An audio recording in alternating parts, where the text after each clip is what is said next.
Hello, bienvenue dans Business de Meuf, le podcast qui raconte l'entrepreneuriat féminin. Je m'appelle Astrid et dans mes épisodes, vous trouverez toutes les ressources nécessaires pour vous inspirer, vous former et vous motiver. Toujours avec une pointe d'authenticité et de spontanéité. D'ailleurs, sachez que cette saison Business de Meuf est soutenue par Axonote, le logiciel français de la gestion d'entreprise qui permet entre autres de gérer sa boîte de A à Z en quelques clics. Pour vous en dire plus sur Axonote, c'est un logiciel qui permet de gérer sa relation client, ses emailings, ses devis et ses factures sur une même interface. Autant vous dire que ce logiciel pépite vous ira aussi bien si vous êtes en cours de création d'entreprise ou créé depuis des années. Je vous souhaite une très bonne écoute et je vous invite à vous abonner dès à présent au podcast, à nos réseaux sociaux pour être au courant des prochains lives que je vais vous proposer avec mes invités. Vous pourrez aussi leur poser toutes vos questions et être au courant de toutes nos actualités. N'oubliez pas de nous laisser vos commentaires sur les plateformes d'écoute et je vous recommande fortement de rester jusqu'à la fin de l'épisode car nous avons préparé une surprise.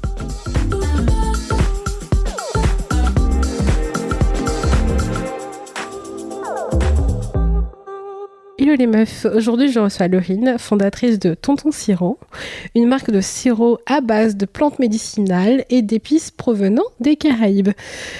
Et aussi d'autres choses qu'elle nous expliquera par la suite. Hello à toi Laurine.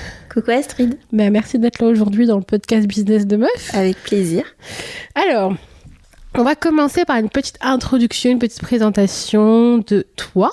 Déjà pour commencer, et ensuite de Tonton Sirop et de tes petits slash qui vont avec. Parce que notamment, tu as un podcast qui s'appelle Fier et Tendre, mais tu nous en parleras tout à l'heure. Alors, Laurine, 31 ans. Avant, j'étais dans la finance, mais du coup, aujourd'hui, je suis à la tête de Tonton Sirop. J'ai un podcast qui s'appelle Fier et Tendre et je vais bientôt être sophrologue. Mais bon, ça, c'est la partie, du coup, la partie pro. Mais dans la vie, j'aime bien tout ce qui est prendre du temps avec ses amis, avec les proches. En petit comité, c'est important parce que quand il y a trop de personnes, voilà. Et sinon, j'aime bien regarder les séries. Enfin, je suis une fille posée en vrai. Posée, calme. Ça s'entend. Posée, t'es calme dans la voix. Dans la voix. Ah oui. Alors, est-ce que tu peux nous raconter un petit peu comment a commencé l'aventure Tonton Sirop ? Ouais, l'aventure, elle a démarré c'était cette année. Et il faut savoir que mon père confectionne des sirops de plantes médicinales depuis plus de 10 ans. Je pense que ça doit faire vraiment 15 ans qu'il fait ça en Guadeloupe. Et avec le Covid, il y a eu un boom de demandes, notamment pour l'herbe à pic. Une plante antillaise. Il y a eu des recherches en fait pendant le Covid qui ont montré qu'elle avait une action antivirale et notamment contre le Covid. Donc il a eu une explosion de demandes et vu qu'il a beaucoup de clientèle qui vient de la métropole en Guadeloupe pour acheter des sirops et rentrer avec, il m'a demandé est-ce que ça me dit de m'occuper de la distribution en France. Et il faut savoir qu'à ce moment-là, j'étais à fond entrepreneuriat. J'ai toujours eu envie d'être entrepreneur. Je commençais vraiment à me détacher de mon CDI. Et du coup, c'était l'opportunité, en fait. Il m'a dit ça, je me suis dit, ok, ouais, je veux bien faire ça. Surtout qu'il m'a dit, moi, je t'envoie mon sirop. Tu fais ce que tu veux après. Si tu veux mettre dans une bouteille différente, faire ton marketing, faire ta marque et tout. Et là, je me suis dit, ok, bingo. Il m'a dit ça, il y a pas de souci, on va travailler ça et je vais lancer ma marque de sirop. Donc en gros, c'était t'avais déjà décidé d'entreprendre alors que tu étais encore en poste. Ouais. D'accord. Donc tu commençais à réfléchir à un projet entrepreneurial et finalement c'est ce qui t'a décidé à franchir le cap, quoi. Ouais, c'est un peu plus compliqué que ça. En vrai, ce qui s'est passé, c'est que donc j'étais dans mon CDI et un jour en vacances avec une copine, je lui parle d'un concept que j'ai vu, relaxation, machin. Et en fait, elle me dit « Oh, c'est trop bien, viens, on fait ça toutes les deux, on monte notre boîte et tout. » Et à ce moment-là, j'étais tellement contente parce que j'ai toujours voulu entreprendre, mais je me disais que c'était peut-être pas pour moi. Et le fait que ma pote me dise viens, on lance ça à deux, ça m'a donné un coup de boost et je me suis dit ouais, ok, c'est bon, on va lancer notre boîte. Donc j'étais déjà en mode je vais lancer ma boîte et j'étais toujours salariée. Et ce que je me disais, c'est que j'allais me former et faire un side project en fait, le faire à côté de mon CDI. D'accord. C'était quel type de... C'était un salon de bien-être, c'est ça ? Ouais, c'était un concept de relaxation avec la réalité virtuelle. Donc en fait, tu te mets un casque de réalité virtuelle et tu as des vidéos relaxantes et une sophrologue qui te fait un discours. Des méditations des guidées. Méditations. Exactement, méditation guidée. Et donc, on était à fond là-dessus, à développer ça. Et en parallèle, au travail, ça allait de moins en moins bien. Jusqu'au jour où j'ai eu le déclic et je me suis dit je veux quitter mon job. De toute façon, je vais me mettre à fond sur mon projet relaxation. Et mon père m'a proposé ça au moment où je pense vraiment, je me rappelle plus, mais je pense que je venais de parler à mes chefs de ton envie de partir. De partir, ouais. Donc ça arrivait à ce moment-là et il se trouve que quelques mois après, le projet relaxation a été arrêté. Donc j'ai mis vraiment toute mon énergie que sur les sirops. D'accord. Ouais. Donc c'est tombé pile poil au moment où tu te questionnais, au moment où tu t'as senti que tu avais envie de quitter ta boîte, quoi. C'est ça. Et qu'est-ce qui te convenait plus dans ton ancien poste? C'est le boulot, c'est les missions, c'est l'environnement? C'est bateau de dire ça presque, hein, mais je me sentais plus alignée. Non, c'est... En fait, j'allais au boulot et j'entendais mes collègues parler, je les voyais à fond et tout. Et moi, je me disais, mais qu'est-ce que tu fous là, tu vois? Enfin, vraiment, je voyais leur délire, leur envie de toujours bien faire et tout. J'ai toujours eu cette attitude bonne élève, en vrai, tu vois. Donc, j'ai toujours eu envie de bien faire. Mais là, je m'en foutais de plus en plus. Et ça a été mon signal d'alarme. Je me suis dit, non, mais quand tu commences à ne plus t'occuper d'un truc, de ne plus mettre ton attention, ton énergie sur quelque chose, c'est que ça va pas. Ça, plus le fait que, je me demandais chaque matin, qu'est-ce que tu fais là? Tous les matins, quand mon réveil sonnait, je me réveillais énervée. J'étais énervée, vraiment, tu vois. Je ne supportais plus mon réveil. Avec une voix aussi douce, j'étais énervée. On pense à un petit bébé qui s'énerve. voilà, les clichés. Non, j'étais saoulée, tu vois. Je commençais ma journée vraiment dans des mauvaises ondes. Conditions. Tant que j'avais une équipe, ça allait. Mais vers la fin, je me suis retrouvée toute seule. Oui, donc, ce que tu me disais en off, une fois on discutait, ce que tu me disais que tu étais consultante au niveau de la finance, mais que tu allais, tu travaillais dans un cabinet qui t'envoyait dans des boîtes pour travailler sur des missions. C'est ça. Donc t'étais jamais dans la même boîte. Non. Aussi. En fait, je changeais de client. Donc j'ai vu différentes boîtes, différents univers. Et donc du coup, parfois j'étais avec une équipe sur place. Après, quand il y a eu le Covid, on nous a mis en télétravail, mais j'avais toujours mon équipe. Et puis arrivé le jour où je me suis retrouvée toute seule sur une mission.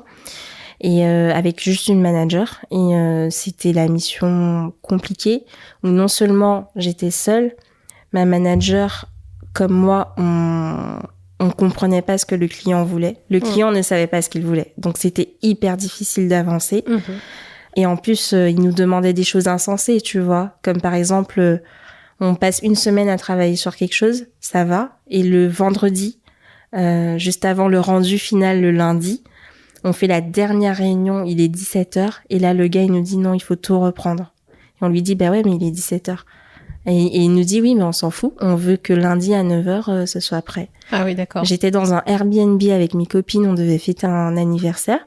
J'ai passé la soirée avec ma manager au téléphone jusqu'à 3h du matin à travailler sur un fichier, tu vois. Oui. Donc le truc qui fout les boules et qui te fait comprendre que non, tu vois, c'est pas la vie que je veux. Tu vois, j'entendais mes copines chanter joyeux anniversaire, faire la fête en bas, tu vois. Moi, j'étais dans mon lit avec ma manager.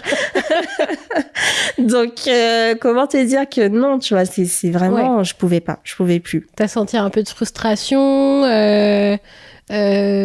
aussi de pas qu'on considérait pas ton travail aussi, non? Aussi, ouais, parce que j'avais l'impression de beaucoup donner, de mon temps, de mon énergie. Ah ben un week-end, 3h du matin, oui.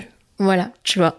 Et derrière, il y a eu justement la période des évaluations, des promotions et tout. Ça, je pense que ça a été vraiment la goutte d'eau parce que toute ma promotion, enfin tous ceux qui sont arrivés en même temps que moi, ils ont eu la promotion, ils sont passés au grade supérieur. tous sauf moi. Et moi, j'avais une explication bidon, tu vois. Ouais. Et là, je me suis dit non, en fait, je peux pas... Enfin, les explications qu'ils me donnaient n'étaient pas valables parce qu'en fait, on me disait, sur telle mission, on n'a pas trop vu... C'était pas une mission qui permettait de tester ta capacité à être au grade supérieur. Sauf que dans l'équipe, on était 2 au même stade et l'autre, il est passé. Ouais. Donc... T'as commencé à te poser un peu des questions. Ouais. Mais en fait, tu sais, c'était un mélange, c'était tout en même temps. Donc, tu vois, c'était ça, plus ça, plus ça. Sachant que de l'autre côté, la réflexion sur le projet bien-être, il avançait, tu vois. Je me projetais de plus en plus. Donc t'étais entre deux mondes. Le monde où on reconnaît pas ta valeur et ton travail fourni, et un monde aussi un autre monde où là tu pouvais pleinement agir avec toutes tes capacités, t'avais cette sensation de liberté et tu savais qu'on n'allait pas t'emmerder le samedi à 3h du matin. Exactement, tu vois. Et tu sais, cette sensation où on te dit quelque chose et tu sens que tu peux pas te rebeller. Tout ton corps a envie de dire non, en fait, c'est pas normal, c'est pas juste, je veux pas. Mais tu peux pas parce que tu sais que ce sera mal vu. Tu sais que... en fait, ils te tiennent avec la carotte au bout du bâton, tu vois. Tu sais que si tu parles, t'auras pas la promotion, ils vont s'en servir contre toi. Ils vont... Enfin, tu vois, tu sais qu'il y aura des conséquences. Ouais. Et ça, je pouvais pas. J'ai besoin de faire ce que je veux, quand je veux, comme je veux, tu vois. Ouais. Et à commencer par me lever à l'heure où je veux, tu vois, et pas être énervée dès mon réveil. J'aurais pas aimé être à côté de toi le matin. Oula, je se réveillais à 5h du mat. Oula, attends, on va se réveiller. Attends, je me casse. Non, mais tu t'es plus alignée avec ce que tu voulais. Et puis, je pense que la politique de l'entreprise te correspondait pas non plus. L'environnement de travail ne t'allait pas. Ne m'allait plus, parce que quand j'ai commencé, ça allait, tu vois. Ouais. J'aimais bien. Mais au fur et à mesure, ça c'est... Et puis tu tournais en rond peut-être sur l'émission, t'avais peut-être plus de choses aussi. Ouais, en fait, quand tu démarres dans ce domaine, on te dit oui, tous les 3-4 mois, on va te changer de mission, tu vas changer de client, t'auras des choses variées et tout. Ça, c'est ce que je cherchais. Je m'étais dit, avant de me mettre dans un petit CDI tranquillou, j'ai bien envie de... J'ai bien envie de tester plein de secteurs. Comme ça, au moins, je vais voir quel secteur me plaît. Parce que la finance, tu peux la faire dans tous les secteurs. Mais je savais pas, est-ce que je me verrais plus dans une boîte d'énergie, dans une banque, tu vois, tu peux le faire partout. Donc, je m'étais dit, je fais ça. Je suis consultante, je vois plein de secteurs. Comme ça va être cool. Sauf que ma première mission, elle a duré 2 ans. Ah oui, donc t'as pas vu... non, je suis restée en banque pendant 2 ans, tu vois, à faire les mêmes choses. Oui. Et c'était même pas le cœur du métier que je voulais faire en mode CDI tranquillou. Et quand je suis arrivée sur la mission où je pouvais faire ce que je visais, c'était la mission où j'étais toute seule avec ma manager et où ça se passait vraiment pas bien. Donc c'est vraiment là où tu t'es dit, bon, là, c'était le ras-le-bol complet. Ouais.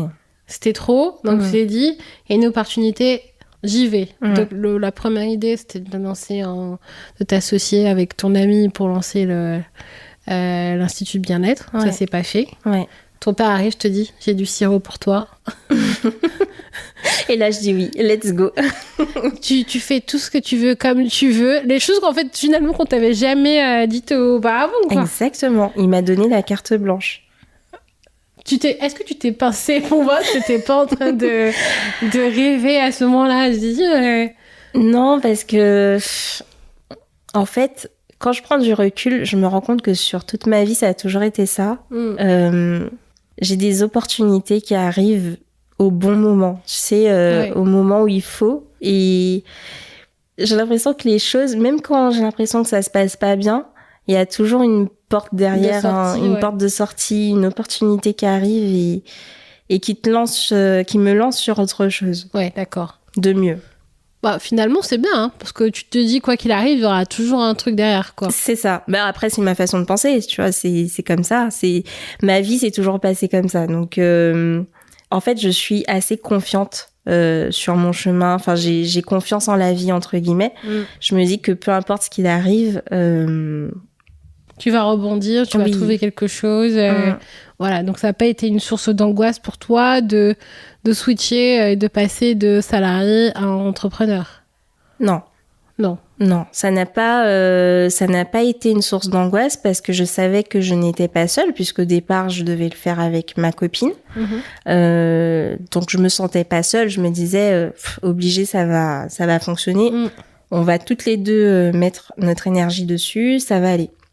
Quand ça s'est terminé avec elle, j'ai eu une angoisse dans le sens où le projet Sirop, dès le départ, moi, je l'avais vraiment vu comme un complément de revenu. Tu vois, je me disais, bon, voilà, je vais faire passer le mot que j'ai des sirops, tu vois.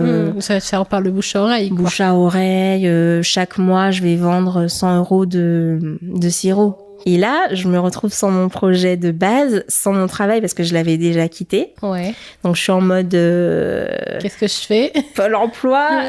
J'ai 2 ans, le compte à rebours, ça y est, il a commencé. Et mes sirops, il va falloir que je les pense autrement, tu vois. Là, t'as vu une opportunité par rapport... Après, c'était quelque chose qui te passionnait, c'est quelque chose que tu connaissais depuis longtemps. Donc, finalement, le produit avait plus trop de secrets pour toi. Donc, c'est ça que t'as réussi peut-être à... Ben, oui. Et en même temps, là où c'était compliqué, c'est que aux Antilles, c'est un produit qui est très réputé, très demandé, mais par la génération de mes parents, tu vois, de nos parents. Ouais, les anciens. Déjà, attends, Sorin. Exactement. Et moi, je voulais m'adresser... Alors déjà, moi, je voulais marque, tu vois. Mon père m'a dit carte blanche, fais ce que tu veux. Je m'imaginais faire des belles bouteilles, des beaux trucs et tout.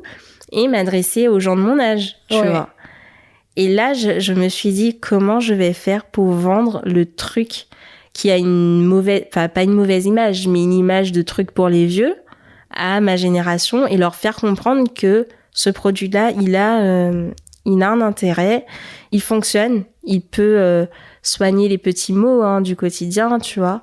Et il est super bon et tu peux faire plein de choses avec, tu vois, et t'amuser. Et c'est un produit qui peut correspondre à notre génération et à notre façon de vivre, en fait. On va pas être comme nos parents à le prendre tous les matins. Enfin, tu vois.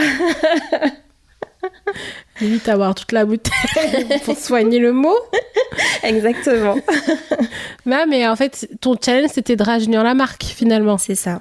Mais du coup, en partant de la finance et en arrivant au marketing, à la gestion, au truc, comment tu t'es organisée pour faire ça? Parce que rajeunir une marque aussi, ça nécessite quand même de la réflexion, de la mise en place, de l'opérationnel. Ouais. Comment tu t'es organisée? Il y a encore la bonne étoile qui est arrivée. Non, mais j'allais te dire, il y a eu beaucoup de feeling. Mais en fait, on a lancé ça... Alors, je dis on parce que je suis pas toute seule. Mon copain a squatté. Il sera ravi de l'apprendre. Je vais poser une question sur ça après. Ok. Du coup, on s'est dit, on met pas notre argent. De toute façon, on n'avait pas beaucoup d'argent de côté.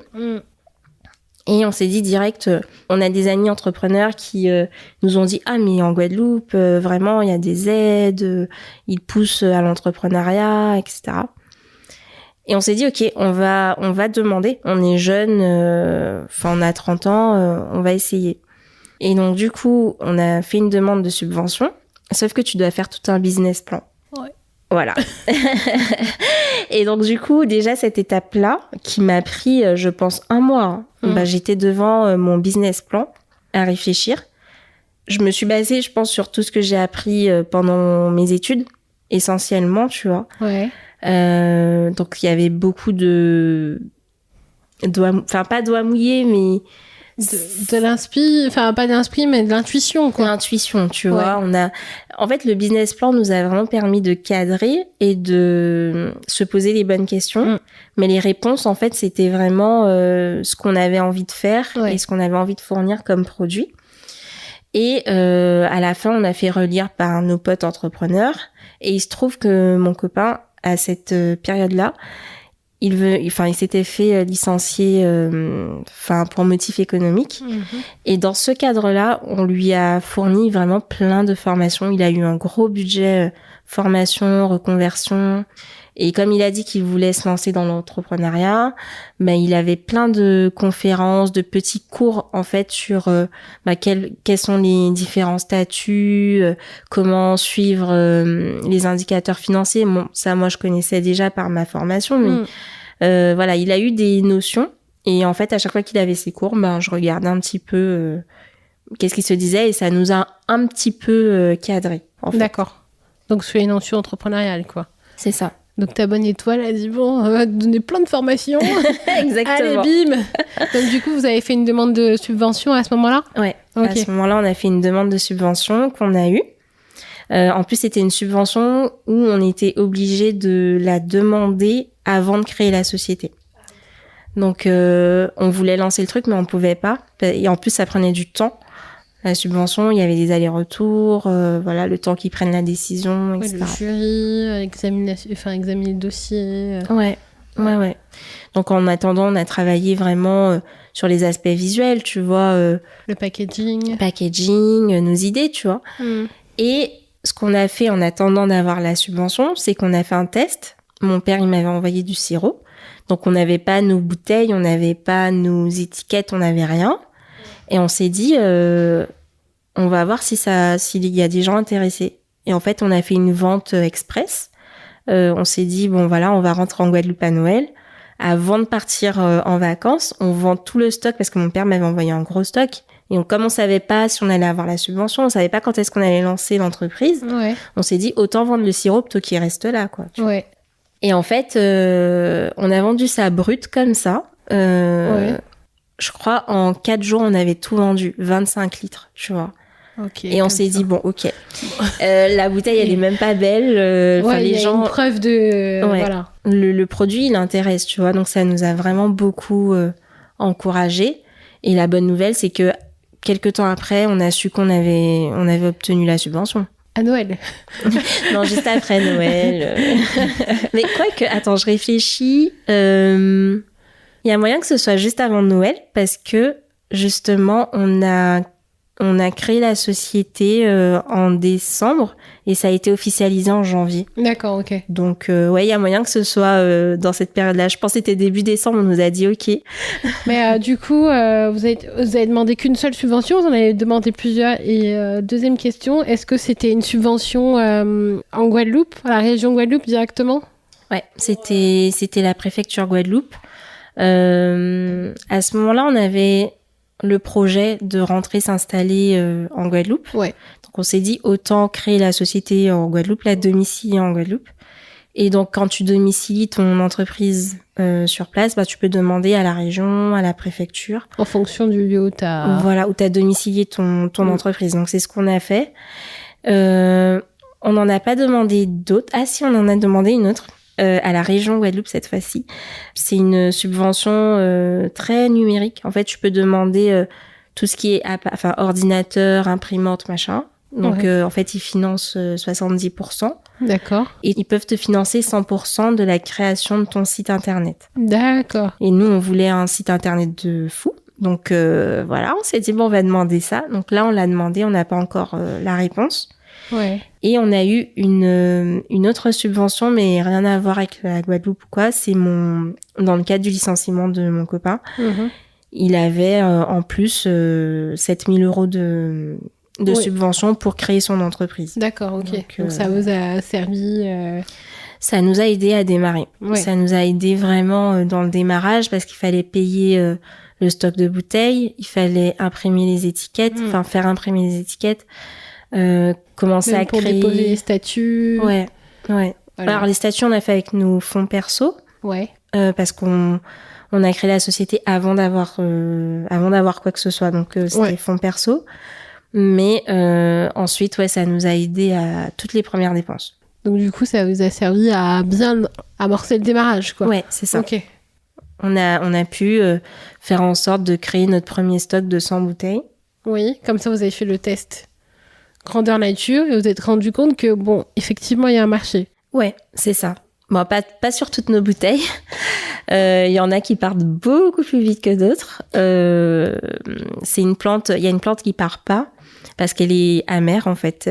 Les gens le voient vraiment comme un médicament pour le coup. Et nous, tu sais, notre produit, il allie à la fois le plaisir, donc le sirop qui est bon, qui est gourmand, que tu mets dans tes pâtisseries, dans ton yaourt. Que tu manges sans rien. Voilà, même pur, quoi, tu vois. Je peux en attester que tu manges sans rien. Exactement, c'est bon, tu vois.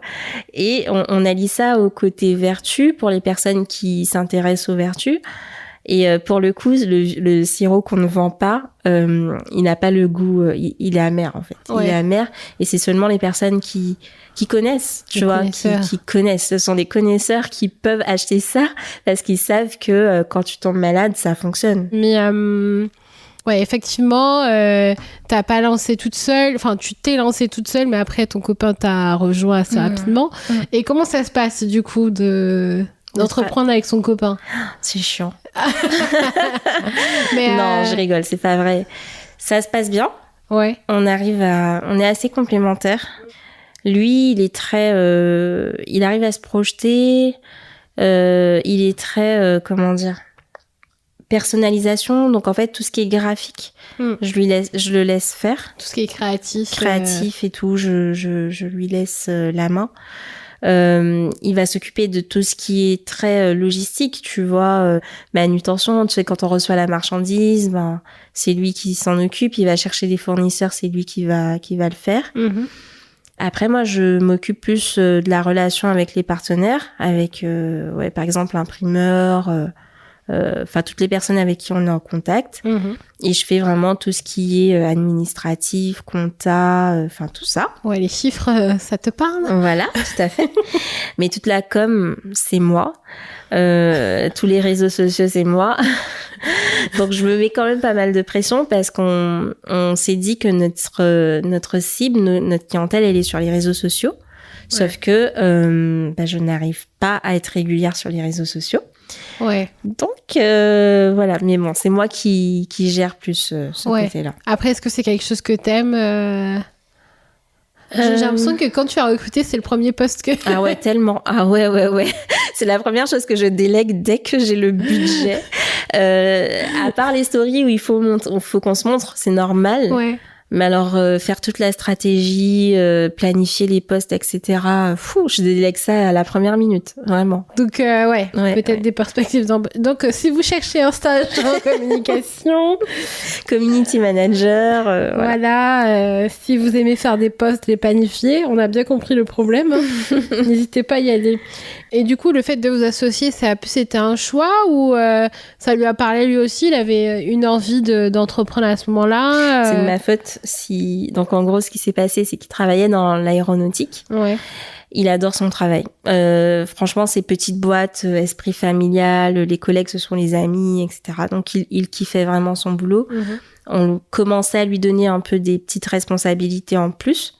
Mais il voyait pas de perspective. Ouais. Avant, il avait régulièrement des augmentations, il y en avait plus. Et donc, en fait, ils ont annoncé qu'il y aurait un licenciement économique, mais qu'avant de désigner les gens, s'il y avait des volontaires, ils pouvaient se désigner eux-mêmes. D'accord. Et un soir, il rentre à la maison, il me dit ça. Il m'explique la situation. Et moi, à ce moment-là, ça n'allait pas au travail. Et en fait, quand il me dit ça, j'ai dit la chance, mais j'aurais tellement aimé que ça m'arrive à moi et tout. Et je crois qu'à ce moment-là, je l'ai influencé parce que il s'est dit ah ouais, c'est vrai que ça peut être une opportunité.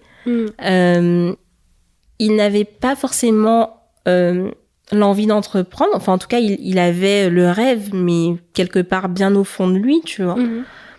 Il a pris ça comme une opportunité parce qu'on lui a présenté tous les avantages, tu vois, l'enveloppe formation, la subvention pour créer, etc. Il s'est dit pourquoi pas. Et au moment où c'est arrivé, il avait une autre idée de business, vraiment rien à voir. Ouais. Et je pense que quand mon père m'a parlé des sirops plusieurs mois après, lui, il s'est dit pourquoi pas travailler sur les sirops. parce que il est très manuel, tu vois, artisanat, ça lui parle. Tu vois, ça lui parle carrément.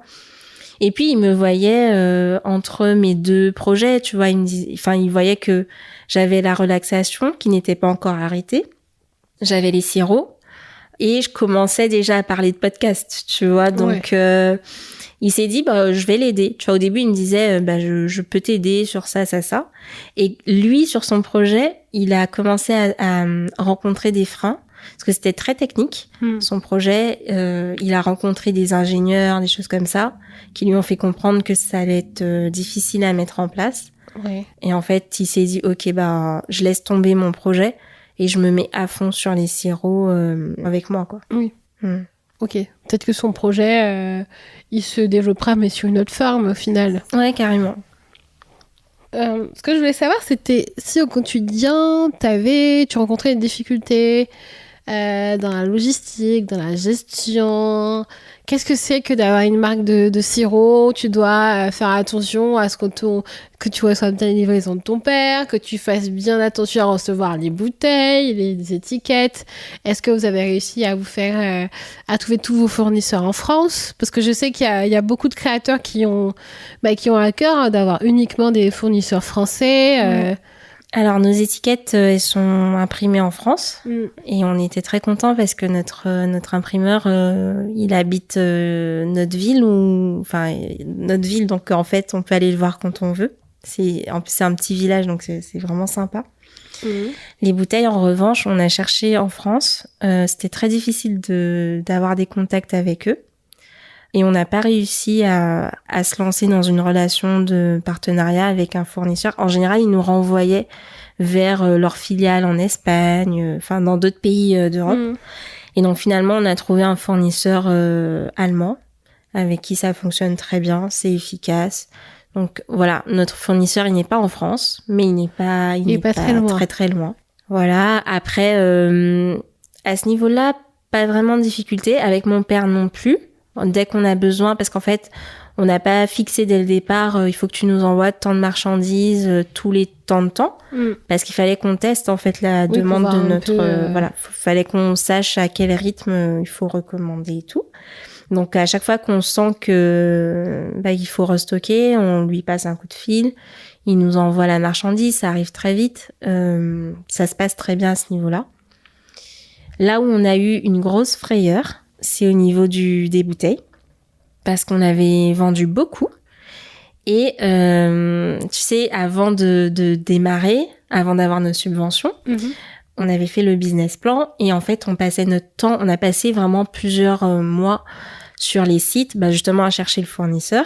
D'accord. Et la bouteille qu'on a choisie, elle était là, tu vois. Sauf que après qu'on ait démarré les ventes, au moment où on a voulu restocker nos bouteilles, on s'est rendu compte que la bouteille est en rupture de stock. Notre bouteille. Oui, d'accord. Et il n'y en avait aucune qui ressemblait. Et là, on s'est dit, mais comment on fait ? En fait, on va pas prendre une bouteille différente. Notre marque... elle est tournée sur une forme particulière. Voilà, c'est ça. Et vous aviez peur de perdre un petit peu votre consommateur. C'est ça, exactement. Même notre étiquette, elle avait été travaillée pour cette bouteille-là. Ah oui, d'accord. Donc... Et les étiquettes, on les a commandées en très très grande quantité. Donc, tu vois, c'était difficile de rebondir. Et donc, tu prends un ciseau, tu coupes ce qui n'est pas sur l'étiquette, et puis voilà. Mais ouais, non mais grosse frayeur. Oui. Non mais vraiment, parce que on a cherché, mais dans tous les fournisseurs quasiment du monde. Et en fait, vous n'avez plus jamais retrouvé cette forme. On a trouvé un truc, mais qui ressemble. Ouais. Vraiment. Je pense que notre consommateur il va pas voir. Mais vous le savez. Nous, on sait. Et c'était le stress parce que je te jure que pendant 3 semaines, 1 mois, tous les jours, j'étais sur le site. Je réactualisais plusieurs fois par jour pour voir quand est-ce que la bouteille allait revenir. Et je flippais et je me disais, mais qu'est-ce qu'on fait ? Je sais pas quoi faire. Et au moment où je lâchais prise, où je me disais, ben vas-y, on va devoir changer. Enfin, c'est pas notre faute, tu vois, donc on va devoir changer de bouteille. Au moment où je me suis dit ça, je suis allée sur le site pour choisir autre chose. Je vois, il y a une autre bouteille qui ressemble. Je regarde toutes les dimensions, je me dis, ok, il y a quelques millimètres de différence, c'est bon, tu vois. Ouais. Et votre fournisseur allemand, il nous a expliqué pourquoi la bouteille n'était plus là? Non, il nous a dit que cette bouteille-là en particulier, elle était en rupture partout, qu'il ne savait pas quand est-ce qu'elle allait revenir, que... Mais du coup, ça vous a appris à faire preuve de résilience. Ah non, mais c'est un peu ça, tu vois. Le self-control, le lâcher prise. Exactement. Et ça nous a confirmé une idée qu'on avait, parce qu'on a quand même envie d'intégrer l'écologie, tu vois, dans les valeurs de la marque. Et on s'est dit, on avait l'idée de faire des consignes, tu vois, un système de consignes. Donc, tu achètes la bouteille chez nous, mais si tu la ramènes, on te vend notre sirop moins cher. Comme ça permet de recycler des bouteilles. Et on s'est dit, en fait, c'est la solution. Parce que c'est tellement incertain le marché des bouteilles en verre. Ouais. Et donc, du coup, il faut qu'on se prépare et il faut qu'on trouve des solutions, des alternatives, tu vois. Ouais. Et je pense que cette solution de demander aux personnes de garder leurs bouteilles, pour que nous on les recycle, etc. Ça peut être une solution pour faire face à cette problématique de bouteilles. Je te dis pas, surtout quand t'as commandé les étiquettes. Exactement. Je pense que au fur et à mesure tu t'habitues parce que ce qu'on nous apprend pas, c'est qu'il faut être ok avec les moments cool, et il faut être ok aussi avec les moments un peu moins cool, et que c'est la vie en fait. Ouais, c'est ça. Mais bon, sur le coup... Ça me fait penser, tu me posais la question, est-ce qu'on a des difficultés dans la gestion, des choses comme ça. Là, ça me fait penser que on a reçu du coup beaucoup de subventions, donc plus de 10 000 €. On a voulu bien faire les choses, bien se préparer. Ouais. Et ce qu'on a fait, c'est qu'on a acheté en gros, tu vois, parce qu'à chaque fois qu'on demandait des devis, forcément, tu te rends compte que plus tu commandes, plus le prix est intéressant. Ouais. Et du coup, on a commandé des très grosses quantités en se disant, on a le budget de toute façon, tu vois. Ouais. Sauf que on n'avait pas vraiment testé le marché. En fait, on avait fait nos petits tests, tu vois, à petite échelle. À petite échelle, mais à plus grosse échelle. Après, à tout moment, ton business, il peut prendre un autre virage, tu vois. Par exemple, on a commandé beaucoup de sacs personnalisés en se disant... voilà, si la personne elle vient chercher chez nous en boutique, on lui remet dans le sac. Si on est sur un événement, on lui remet dans un sac. Ouais. Sauf que quelques mois après avoir fait ça, donc on a je vais même pas dire le montant, mais on a beaucoup dépensé pour acheter des sacs. Ouais. On a un peu changé de stratégie. On s'est dit qu'on allait vendre beaucoup à des épiceries fines. D'accord. Et à ce moment-là, ton sac, t'en as plus besoin. Tu vois. Donc, c'est pas une difficulté, mais c'est juste que l'argent qu'on a mis là-dedans, on aurait pu faire autre chose avec. Mais de toute façon, les sacs, ça va se recycler. Oui, mais c'est là. Oui, mais c'est là. Ils vous regardent le sac. Non, mais après, on a quand même fait un événement ce week-end où on a bien utilisé nos sacs. On était bien contents de les avoir. Ouais. Et je pense que ça va nous servir surtout à ça. Oui. À long terme, ce sera pas perdu. Il y aura toujours des salons, des événements. Mais après les erreurs de débutants, je pense, ça se fait. Mais au départ, tu t'en veux quand même parce que tu te dis, t'aurais pu être un peu plus...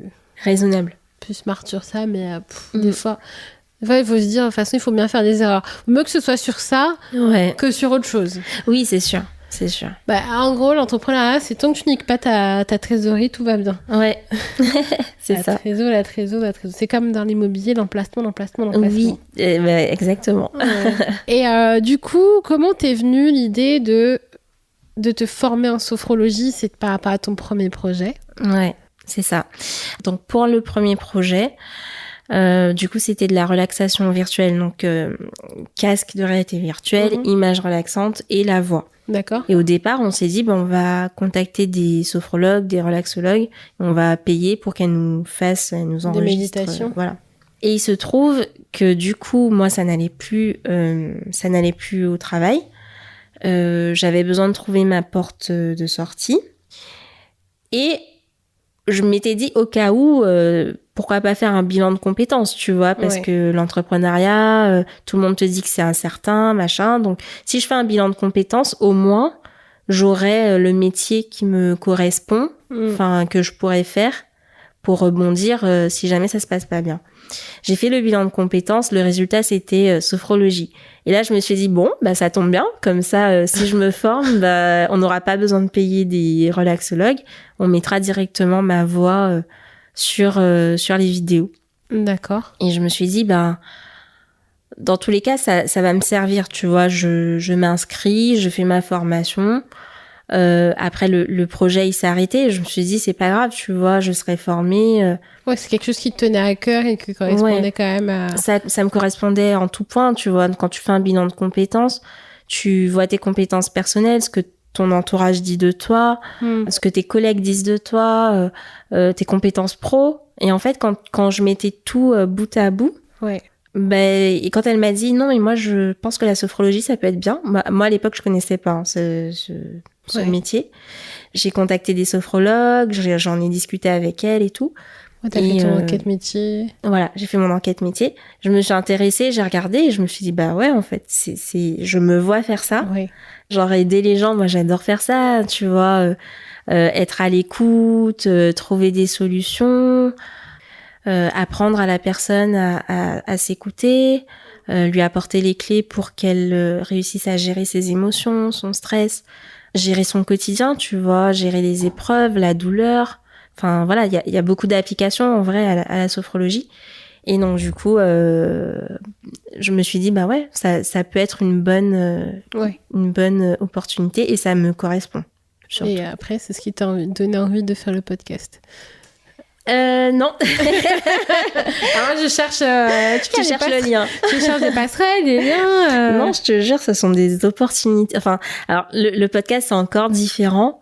C'est Fier et tendre. Hein. Ouais, c'est Fier et tendre, mon podcast, où on parle d'amour au sens large, le relationnel, tu vois, le relationnel avec tes amis, dans ton couple, ta famille, tes passions. Ce qui s'est passé, c'est que il y a eu beaucoup de chamboulements dans ma vie perso, et notamment au moment où le projet avec ma copine s'est arrêté, tout ça. Et j'ai beaucoup travaillé sur moi, j'ai vu des spécialistes entre guillemets, je me suis fait aider. Et en fait, à chaque fois que je réfléchissais et que je prenais du recul, je me disais, mais meuf, tu sais pas exprimer ce que tu veux, tu sais pas exprimer tes émotions, tu vis des choses, tu penses des choses, mais tout se passe dans ta tête en fait. Et à chaque fois que tu finis par parler, la personne en face de toi, elle est choquée parce que quand il fallait parler, tu n'as rien dit. Tu gardais tout, en fait. Je gardais tout. Je suis quelqu'un comme ça, tu vois. Là, je travaille beaucoup sur moi, mais il y a plein de choses qui se passent à l'intérieur, mais tu vois pas. Tu le vois pas, je te dis pas. Et c'est vraiment quand ça déborde, vraiment que là, je vais péter, tu vois, je vais exploser. Donc, t'es totalement surpris, tu vois, et c'est pas bien, en vrai. Il faut que la personne, il faut communiquer. Et à ce moment-là de ma vie, tous les matins, je partais en forêt, je faisais une balade. Et je me disais, pendant ma balade, j'ai envie d'écouter un truc. Je me disais, il fallait que je rentabilise mon temps, tu vois. Bon, elle a pas fait finance pour rien. Au début, j'écoutais des livres audio, enfin des résumés de livres un peu business, marketing, mais ça me saoulait parce que je réfléchissais trop. J'étais pas dans le lâcher prise. Et à un moment, je me suis mise à écouter des podcasts. Ouais. J'écoutais un podcast de ma coiffeuse pour commencer. J'ai kiffé. Je me suis dit, mais c'est trop enfin, c'était hyper apaisant, tu vois, je me disais, punaise, quand t'as quelqu'un qui a une voix, qui te raconte un truc intéressant, en plus, tu vois, ça peut grave changer ta journée. Enfin, moi, tous les matins, du coup, j'écoutais un podcast différent et ma journée, elle commençait hyper bien. J'avais appris un truc avec une voix super apaisante et tout. Ça, plus le fait que j'arrive pas à m'exprimer et tout, je me suis dit, mais tous les jours, à chaque fois que je rencontre quelqu'un, on me dit, mais ta voix, elle est trop douce, ta voix ci, ta voix ça, machin. Je me suis dit, mais il faut que je fasse un truc avec ma voix, peut-être, et si je peux apporter ce que les podcasts m'apportent, pourquoi pas.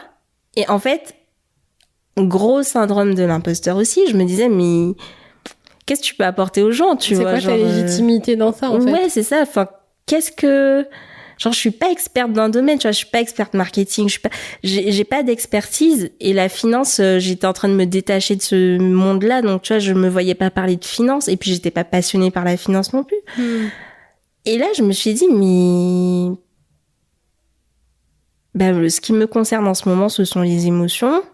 Moi, mon plus gros kiff, comme je te disais au début, c'est de passer du temps soit en tête à tête, soit en très petit comité, ces petites ambiances, tamiser le vin, le machin.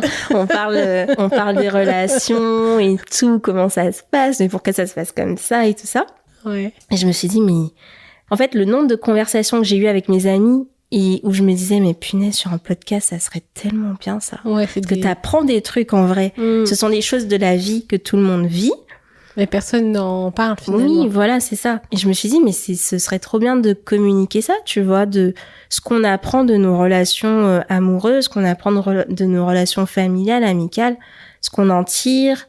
Ouais, les leçons, tu vois. Et... une chose après l'autre, je me suis retrouvée à payer une formation pour lancer son podcast. Mon copain m'offre un micro à Noël. Et voilà, tu vois. Voilà, je me suis retrouvée là, en train de faire un podcast. Voilà, j'ai pris un coaching quand même vocal parce que j'étais pas totalement à l'aise avec ma voix. Parce que je me disais, voilà, tout le monde me dit ta voix elle est douce, machin. Mais pendant longtemps, j'ai eu un complexe avec ma voix, justement. Ah bon? Mais en fait, on me disait tellement, ta voix est douce, ça fait bébé, tout ça. Moi, je le prenais mal. Enfin, je le prenais en mode... Moi, j'ai commencé par te dire ça au début. Oui, je sais, mais maintenant, je vais mieux. Ma relation va mieux avec ma voix, tu vois. D'accord, tu vas lancer le micro dessus. Non, pas du tout. Ça va beaucoup mieux, mais avant, je le prenais vraiment comme si on me rabaissait, tu vois. Ouais. Comme si... on me voyait toujours comme l'enfant, comme la petite, comme la fille douce, la fille... On n'avait pas vu que tu avais du caractère. Voilà, c'est ça. Oui, elle a du caractère. Sa voix est douce. Hein? Oui, mais il y a quelque chose. Oui, ça peut piquer. Ça pique. Mais du coup, tu vois, j'avais du mal avec ça. J'ai été voir une coach vocale qui m'a permis de travailler sur mon rapport à ma voix. Une fois que je me suis sentie... en confiance, je me suis dit, bon, allez, je lance, je vais voir. Tu vois, j'avais peur du regard des autres, de qu'est-ce qu'on allait penser de ça. Tu vois, je me disais, mais les gens, ils écoutent que des podcasts instructifs. Là, peut-être que ça va rien apprendre à personne, ça va rien faire à personne. Je me suis dit, fuck, je m'en fous, j'ai envie de le faire. Voilà, tu vois, c'est ce que je me sens capable de faire. J'ai envie d'apaiser les gens. C'est le moyen qui m'est accessible et ça va m'aider moi parce que écouter des gens parler de leur relation, peut-être que ça va me donner des idées pour réussir à gérer les miennes et exprimer ce que je ressens, enfin voilà. Pour moi, c'était win-win-win. Je me suis dit, allez, go, on fait ça. Et ça t'a sorti un peu de ta zone de confort. Et puis, j'ai l'impression dans tout ce que tu me dis que tu avais besoin de créativité, de création, de bien-être. T'avais un peu vraiment envie de divorcer de la finance? Ouais. J'avais besoin de divorcer de la finance et je pense que j'avais besoin de me retrouver moi. Oui, toi. Qui je suis. Je me suis retrouvée en finance, pourquoi ? Parce que à l'école, j'étais forte en maths, tu vois. À la base, je suis partie, j'ai démarré des études de médecine parce que je me voyais soigner les gens. Je n'ai pas eu le concours. Ça arrive, tu vois. Deuxième solution, qu'est-ce que je peux faire ? J'aimais les maths, j'aime bien les chiffres, je vais partir en finance. Donc, j'ai fait mes études de finance. C'est ce qui paraissait bien. Tu sais, quand tu dis aux gens, je suis consultante en finance, genre, ils sont hyper impressionnés. Toi, tu le vis au quotidien, tu sais pas trop pourquoi, mais ok, whatever, tu vois, genre... mais c'est pas... je subissais, tu vois. Et moi, j'avais besoin d'agir. J'avais besoin de créer. J'avais besoin de voir qui je suis. Quand on me donne les rênes, quand on me donne carte blanche, qu'est-ce que je produis ? Qu'est-ce qui me ressemble ? Comment j'exprime ma personnalité ? Oui. Je te comprends parce que quand t'es jeune, on te demande de choisir un avenir professionnel, mais tu te connais pas en fait. C'est ça. Souvent, bon, si t'as de la chance, tu tombes directement dans ce qui te plaît, dans ce qui te passionne, ou sinon tu restes, mais ça te passionne pas plus que ça. Mais mais des fois, je pense que c'est plus fort que toi. C'est vraiment dans tes tripes. T'as besoin de montrer qui tu es, t'as envie de te révéler, t'as envie de sortir un peu de cette image qu'on te donne, des obligations qu'on te donne alors que ça te passionne pas du tout. Et puis il y a aussi les parents qui sont derrière et qui ont envie que tu fasses une carrière d'ingénieur ou je ne sais quoi. Enfin, t'as ça aussi. Et t'as peur de décevoir un peu ta famille, quoi. Bon, après, quand t'as passé 30 ans, c'est bon, ils te laissent un peu tranquille. Et encore. Et encore. 30 ans, tu peux dire ah ouais, c'est bon, je change de taf. Mais bon, après, ils le prennent plus ou moins bien, tu vois. Mais au bout d'un moment, je pense que t'as eu besoin de te révéler, de te retrouver. Ça te pesait trop, enfin. Ça me pesait. Et comme je t'ai dit, enfin, tout est lié, tu vois, ma voix, le fait que je suis quelqu'un naturellement calme, tu vois, vraiment naturellement. On m'a toujours dit ça et je le sais que je suis calme, je suis réservée. Je parle quand j'ai quelque chose à dire. Je suis dans un groupe.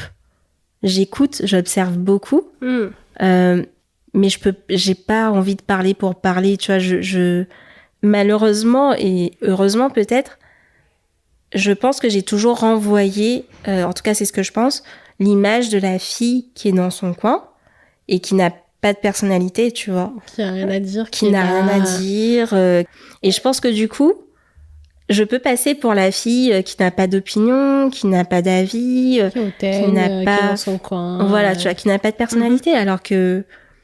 Enfin, tu vois, ça, plus la voix douce qui fait petite fille, machin. En fait, j'avais besoin de montrer que oui, j'existe, oui, je peux faire des choses, et quand je fais quelque chose, ben, ça ressemble à ça, tu vois. T'as vu? Et là, vraiment, je m'éclate, tu vois. Je fais ce que j'ai envie de faire. Et c'est ce qu'il me fallait. Faire ce que je veux. Ça se sent, hein. Quand on parle... En tout cas, c'était pas prémédité. Enfin, je veux dire, j'ai choisi mes 3 activités sans me dire qu'elles auraient un lien entre elles. Ouais, ça venait du cœur et de tes envies. Voilà. Et du moment présent. Ce qui est bien, c'est que tu te sois pas freinée. Parce que souvent on te dit ah mais non mais en fait tu fais trop de choses, faut faire qu'un seul truc, tu vas t'éparpiller, etc. Mais quand tu fais des choses qui te passionnent, qui arrivent à te nourrir et qui se complètent finalement, et puis l'un n'empêche pas l'autre. C'est ça. Et puis à l'avenir tu verras bien ce qui te rapporte le plus, tu vas réguler. Exactement. Mais souvent on a un peu ce truc de ah oui tu fais ça, puis ça, puis ça. Moi j'ai eu cette problématique de vouloir faire beaucoup de choses. De pas forcément être bien reçu. Mais tu fais ce que tu veux. Ouais, je fais ce que je veux. Il y a aussi ce truc où on te dit toujours ouais, fais un seul truc et en fait t'essaies de te conformer, de rester dans cette ligne, de toujours être ok, de rester dans la norme. Au final, quand tu peux pas, tu peux pas. C'est ça. Si t'as besoin de plusieurs choses pour ton équilibre, go for it. Hein. Enfin... ouais, mais on nous apprend pas trop à faire plusieurs trucs. C'est un seul truc, t'es expert dans un truc. Si tu fais autre chose, si tu t'éparpilles. Non, en fait, finalement, l'un nourrit l'autre et tu kiffes, quoi. Enfin... Exactement. Après, oui, c'est vrai que... Enfin, moi, je vois que je fais tellement de choses à la fois que parfois, j'aurais aimé prendre du temps pour faire mes visuels sur Instagram, pour les sirops, faire mon calendrier éditorial. Non, mais ouais, oui, des fois, t'as besoin de focus, t'as besoin de temps sur quelque chose pour le faire bien. Et c'est vrai que parfois, je me dis, punaise, si je faisais pas 1000 trucs à la fois, j'aurais mieux fait ça. Mais au final, je suis très heureuse comme ça. Si toi, t'avais un conseil à donner à quelqu'un qui voulait se lancer, quel serait ton conseil ? Mon conseil, ce serait de se lancer. Vas-y, arrête de te poser bien des questions. Exactement. Alors, il faut quand même être bien entouré, je pense. Il faut se donner des objectifs, écrits si possible. Ça concrétise beaucoup et ça permet de savoir où on va. S'entourer, se faire aider si besoin. Savoir reconnaître quand on n'est pas capable de faire quelque chose et, si possible, demander à quelqu'un de plus expert que soi. Et de s'écouter, S'écouter, faire les choses, si t'en as envie, si t'as l'intuition, vas-y, écoute-toi. Ouais. Écoute-toi et comme ça, pas de regret, tu vois, pas de regret, pas de remords. Si t'as cette intuition, c'est pas pour rien. Tu essayes et tu vois ce que ça donne. Eh ben merci Laurine, c'était super intéressant de discuter avec toi. Merci pour ce témoignage, ton retour d'expérience, ta transparence. Voilà. Donc les meufs, si vous voulez tout savoir sur Laurine, vous pouvez tout trouver dans la description du podcast. Donc vous allez retrouver Tonton Sirop, son activité de sophrologie, le podcast Fier et Tendre. Voilà, tout ça dans la barre de description. Et puis je vous dis à très vite dans un prochain épisode. Ciao. Ciao. Trop cool, vous êtes restés jusqu'à la fin et j'ai envie de vous remercier de votre écoute. Je vous offre un petit bon cadeau que vous pourrez retrouver dans la bio, dans la description du podcast. Donc voilà, c'est un petit cadeau que je vous propose avec Axonote, donc allez regarder, ça va être top. Et puis je vous donne rendez-vous très rapidement dans 2 semaines pour le prochain épisode de podcast. À bientôt, ciao les meufs.